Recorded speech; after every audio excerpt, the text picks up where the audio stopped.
Tá perfeito, doutor Léo. Estamos te ouvindo muito bem. Tá dando certo? Com certeza, Então, muito bem. Desculpa aí.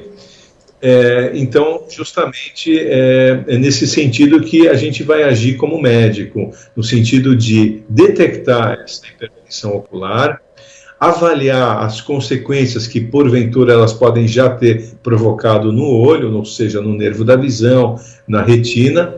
São situações que podem fazer, muitas vezes, uma progressiva perda de visão.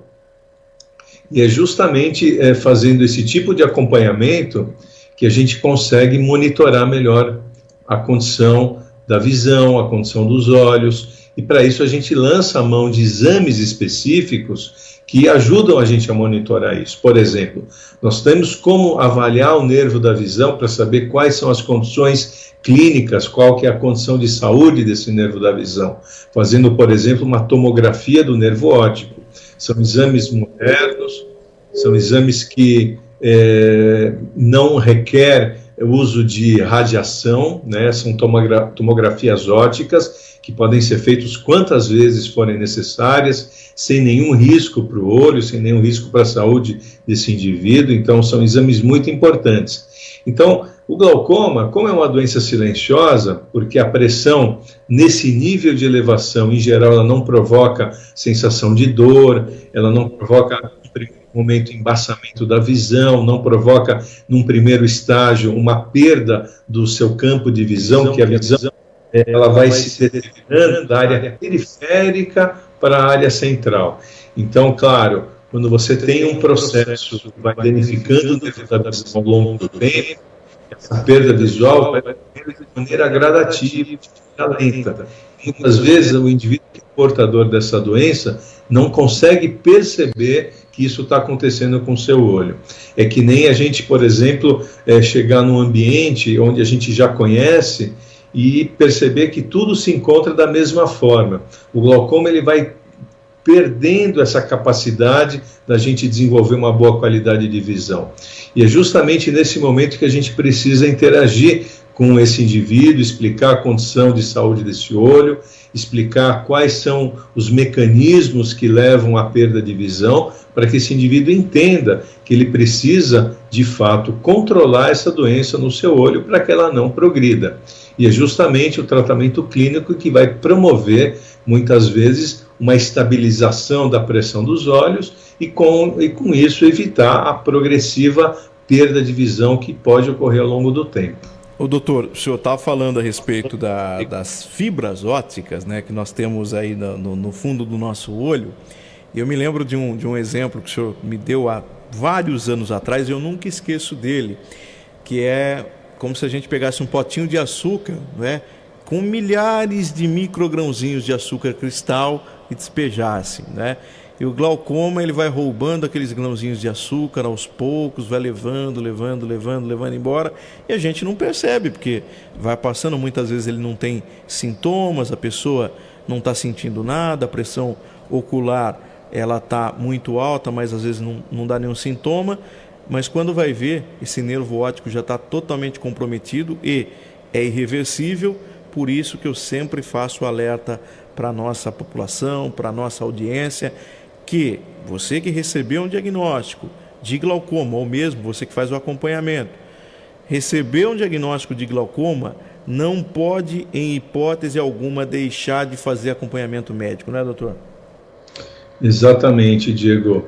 Basicamente, o que a gente pode dizer é que o controle da pressão ocular, num primeiro momento, numa primeira consulta, a gente vai observar isso através do uso de medicações próprias, colírios e potensores, na maioria das vezes. Existem remédios que podem ser tomados via oral, para casos muito específicos, e até mesmo procedimentos cirúrgicos, que podem ser feitos não para melhorar a visão no glaucoma, mas para tentar manter a pressão ocular baixa.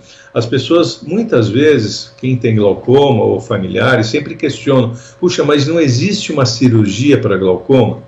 Veja só, a cirurgia para glaucoma não é para revitalizar o nervo, não é para melhorar a visão, não é para reverter os danos que o glaucoma já provocou no olho. A cirurgia no glaucoma, ela só é indicada para os casos onde o tratamento clínico através dos colírios que baixam a pressão não são capazes de cumprir essa função. Então existem pacientes que utilizam colírios de pressão, mas esses colírios não têm uma boa resposta, seja por uma resistência ao próprio medicamento, seja porque essa pressão é suficientemente alta para que o colírio não consiga reduzir a contento em um nível seguro a pressão dos olhos. Então, nesses indivíduos onde a doença está progredindo a despeito do uso de medicamentos em forma de colírios, são esses indivíduos que devem ser submetidos a uma cirurgia antiglaucomatosa. O que é exatamente isso? É uma cirurgia que visa diminuir a pressão dos olhos, só isso. Os danos provocados pela doença, eles são irreversíveis. A gente não consegue reverter essa doença, reverter a saúde ocular de novo, mas a gente consegue impedir com que ela continue a progredir, com que ela continue a trazer uma perda de visão que é irreparável, é impossível a gente reverter isso. Então o glaucoma deve ser tratado, na maioria das vezes, quando possível, de uma maneira mais precoce. É claro que quando você muitas vezes faz um diagnóstico de um glaucoma e um indivíduo que já tem a doença mais adiantada, mais avançada, naturalmente esse tratamento vai ser feito. Claro que a gente não consegue reverter os danos que já ocorreram, mas a gente consegue evitar que futuros danos aconteçam. Então é importantíssimo o controle da pressão. E existem várias maneiras. O indivíduo que tem a doença do glaucoma já diagnosticado, ele precisa ter basicamente 4 preocupações. Primeiro, pingar o colírio regularmente, nos horários recomendados. Muitas vezes a pessoa esquece de pingar, ou pinga de uma maneira irregular. Isso pode provocar oscilações na pressão, e isso pode interferir no desempenho da doença, não há dúvida nenhuma.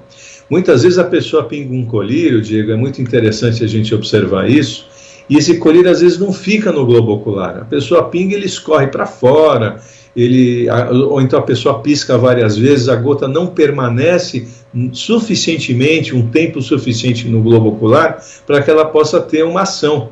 Então a gente sempre orienta os nossos pacientes que ao pingar, ao instilar os colírios de glaucoma, que façam com calma, de uma maneira tranquila. Às vezes é preciso deitar um pouquinho, levantar a cabeça. Pode pingar o colírio em qualquer lugar do olho que ele vai ser absorvido, mas o mais importante é ter certeza que essa gota permaneceu no olho.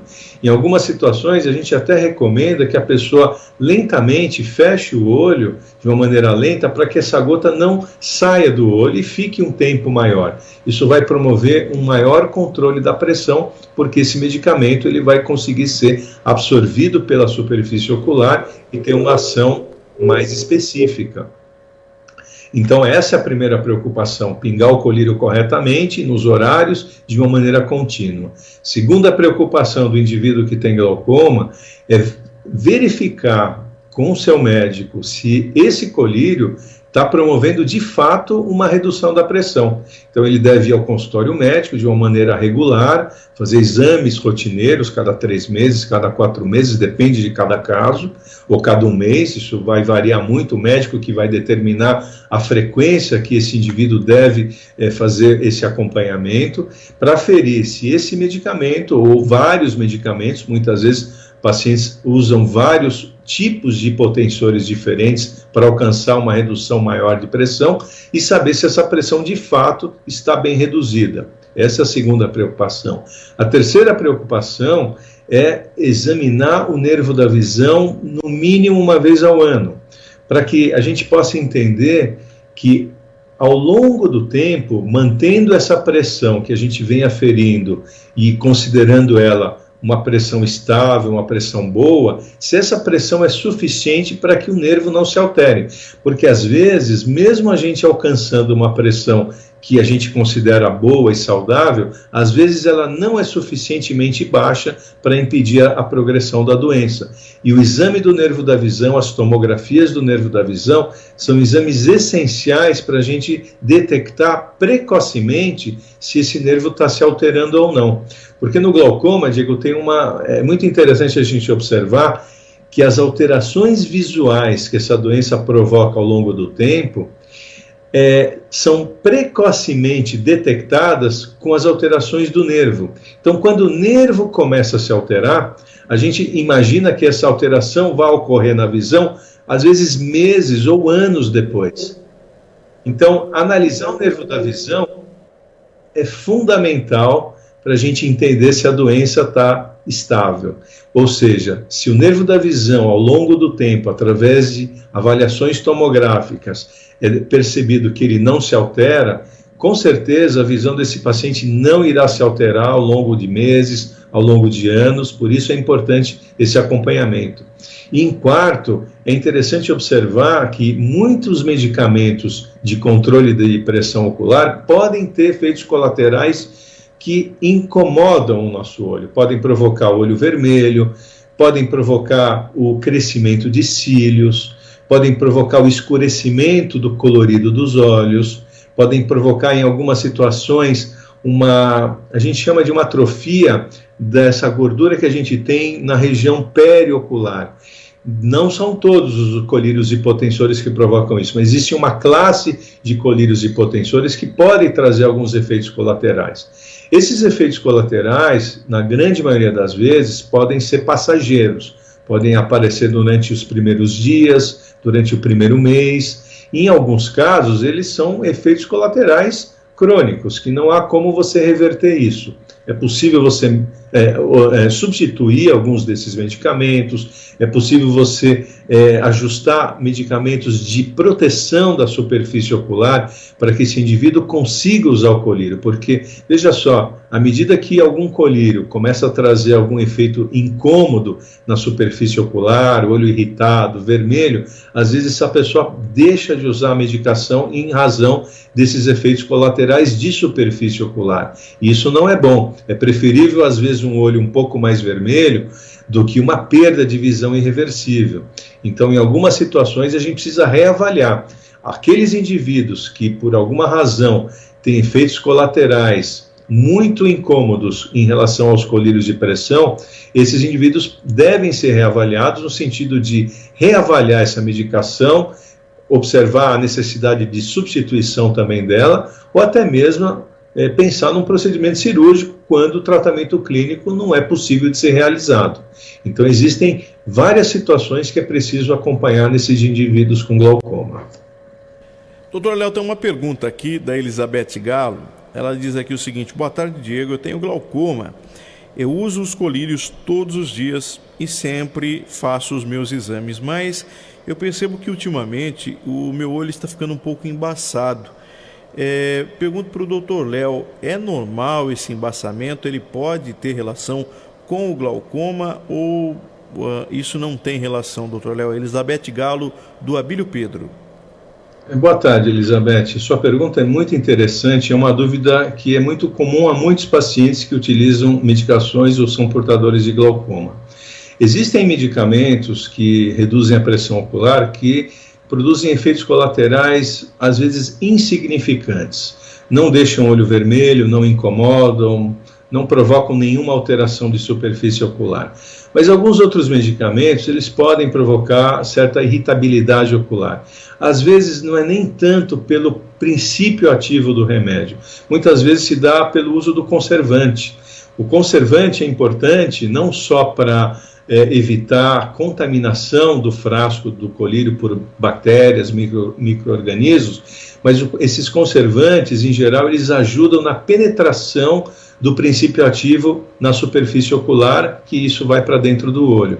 Então, a maioria dos medicamentos que têm formulações para glaucoma, eles contêm conservantes. E os conservantes, muitas vezes, eles podem provocar um processo de irritabilidade na superfície ocular. E a superfície ocular, ela é muito importante para a visão. Para você ter uma ideia, a córnea, que é a nossa principal lente natural, ela deve se manter sempre bem hidratada, transparente, translúcida, sem lesões. E o uso frequente dessas medicações podem provocar microerosões na superfície corneana, muitas vezes sem significância clínica nenhuma. Muitas vezes a pessoa nem percebe, nem se incomoda com isso. Mas em alguns indivíduos, alguns pacientes, essas microerosões, elas são irritativas, elas podem provocar uma redução na qualidade óptica da córnea. Isso pode levar a uma sensação de embaçamento. Outra até com boa qualidade de visão. Isso é um fator que interfere na superfície ocular. Então, quando a gente fala de superfície ocular, a gente está se referindo à córnea, a gente está se referindo à conjuntiva, que é o branco do olho, que é uma membrana de proteção que nós temos nos olhos. E alguns medicamentos, em função do uso crônico, em função dos conservantes, podem, em algumas situações, provocar uma irritabilidade da superfície ocular e esses sintomas de embaçamento aparecerem. A gente recomenda, para que isso seja amenizado, o uso de lubrificantes oculares. Isso, em geral, ajuda bastante. Em algumas situações, é possível substituir algum dos colírios que tem esses conservantes por formulações sem os conservantes. Isso já existe, inclusive, no mercado, nas drogarias, são medicamentos que existem normalmente nas prateleiras. Então, o médico pode substituir, em função dessa queixa, em função dessa situação, o mesmo princípio ativo, só que sem o conservante. Em geral, eles são vendidos não na forma de colírio, como a gente está acostumado a ver, mas na forma de colírios embalados quase que individualmente. São flaconetes, onde o indivíduo abre individualmente um flaconete e consegue usar de uma maneira individual, sem o conservante, de maneira que ele tem que usar naquele dia aquele flaconete, porque senão ele pode ter risco de contaminação. Então, o conservante muitas vezes se faz necessário para evitar a contaminação do frasco, a contaminação do medicamento, porque é um medicamento que vai durar muitas vezes 30 dias, 50 dias, 60 dias, e, obviamente, quando aberto, ele se expõe ao meio ambiente, se expõe ao toque do bico do colírio, às vezes na superfície do olho, na mão. Isso pode, às vezes, provocar alguma contaminação. E, além do que, como eu disse no início, o conservante, muitas vezes, ele é necessário para aumentar a penetração do princípio ativo na superfície dos nossos olhos. Então, esse embaçamento pode ter essa relação. E, às vezes, não tem relação com a doença. Em algumas situações, esse embaçamento tem relação apenas com uma sensibilidade de superfície ocular. Obviamente, é preciso avaliar outros detalhes, né? Quando a gente fala de um embaçamento na visão, a gente tem que ver como está a superfície do olho, a gente tem que entender se esse indivíduo tem uma tendência a ter um problema de catarata, que também pode provocar um embaçamento na visão. Então, a gente precisa identificar aonde está esse embaçamento, se é um problema de superfície, se é um problema relacionado à catarata, se é um problema relacionado a alguma outra alteração que pode ocorrer no fundo do olho, sem que tenha relação com glaucoma, e também, por fim, às vezes um óculos mal já vencido ou com a graduação não tão exata, também pode provocar uma sensação de embaçamento também. Então, são vários detalhes que precisam ser avaliados numa consulta para entender exatamente qual a origem desse embaçamento e tentar solucionar. Doutor Léo, antes da gente terminar, a Maria ligou aqui, conversou com a nossa telefonista, e ela disse o seguinte, e deve ser um problema que muita gente está tendo. Ela fez um exame em janeiro, um exame do glaucoma, porém ela só conseguiu agendar a consulta dela com o oftalmologista para 13 de dezembro agora, né? Deve ser por causa aí da pandemia, né? Tudo parado, enfim, né? E a dúvida dela é o seguinte, ela pergunta, doutor Léo, será que o exame que eu fiz lá em janeiro para o glaucoma ainda está valendo? Será que o médico vai conseguir fazer um diagnóstico com esse exame feito há quase um ano atrás? Olha, sempre ele vai ter uma utilidade, não há dúvida nenhuma. Esse exame é uma fotografia das condições, eu não sei exatamente o exame que foi solicitado, pode ser uma campimetria, pode ser às vezes até uma tomografia do nervo óptico, eu não sei exatamente qual exame foi solicitado, ou até mesmo uma retinografia, que é são fotos do fundo do olho, do polo posterior e tudo mais. Mas mesmo que esse exame tenha um ano de validade, de já ter sido feito, no caso, ele retrata as condições do seu olho naquele momento. E, obviamente, vai ter muita importância no acompanhamento. Ainda que ele não não foi possível fazer de uma maneira mais precoce, que seria o ideal, um indivíduo faz o exame, logo leva o resultado para o seu médico, mas ele vai ter, sem dúvida nenhuma, muita serventia. Então, não jogue fora, aguarde esse exame, assim que possível, faça essa avaliação com o médico que solicitou esse exame, com certeza vai ter uma validade, ele vai servir para que esse médico consiga se orientar e entender quais são as condições do seu nervo da visão, se for uma campimetria, quais são as condições do seu campo de visão, e isso ajuda demais a manter esse segmento, não há dúvida nenhuma. Doutora Fabiana faz uma pergunta aqui, ela diz o seguinte: boa tarde, Diego, por favor, pergunte para o Dr. Léo. A minha filha usa óculos, ela tem hipermetropia e já faz 2 semanas que o olho dela está doendo e coça muito e está ficando bem vermelho. Ela pergunta o seguinte: será que pode ser a pressão do olho? Eu já marquei uma consulta, mas vai demorar um pouco. Ela está aí com uma preocupação. Será que o aumento da pressão pode estar causando isso, doutor Léo? Quantos anos tem essa pessoa, Diego? Ela não informou aqui. Fabiana, se você puder informar para a gente aqui, por favor, a idade da sua filha. Olha, em geral, uma situação assim de coceira nos olhos e olhos vermelhos, isso não é um sinal clássico de pressão elevada nos olhos. Realmente não é. Quando a pressão se eleva no olho de maneira a 22 anos, doutor. 22 anos, muito bem. Ela, ainda que seja possível glaucoma nessa idade, não é uma faixa etária muito comum. Esse é um primeiro ponto. E quando uma pressão ocular ela é suficientemente alta para provocar um problema de olho vermelho, uma alteração visual, ela tem que estar muito alta. Eu creio que não é esse o caso dela. Em geral, o glaucoma ou uma pressão elevada no olho não se manifesta com coceira. É possível que ela possa estar com um processo alérgico, ocular, algum tipo, eventualmente, de uma conjuntivite, que pode provocar coceira, porque bactérias, quando afetam a conjuntiva, que é essa membrana que reveste a superfície do olho, produzem toxinas. Essas toxinas, em geral, provocam prurido, coceira. Então, é possível, seria mais correto a gente pensar inicialmente num quadro de um processo alérgico, de uma conjuntivite, algo que esteja irritando o olho, do que necessariamente uma hipertensão ocular. Mas, de todo modo, a única maneira da gente conseguir aferir isso é fazendo o exame. Você vai observar se a conjuntiva está inflamada, se existem sinais de um processo alérgico que está afetando o olho, e até pode ser feito um exame de aferição da pressão ocular para tirar qualquer dúvida até.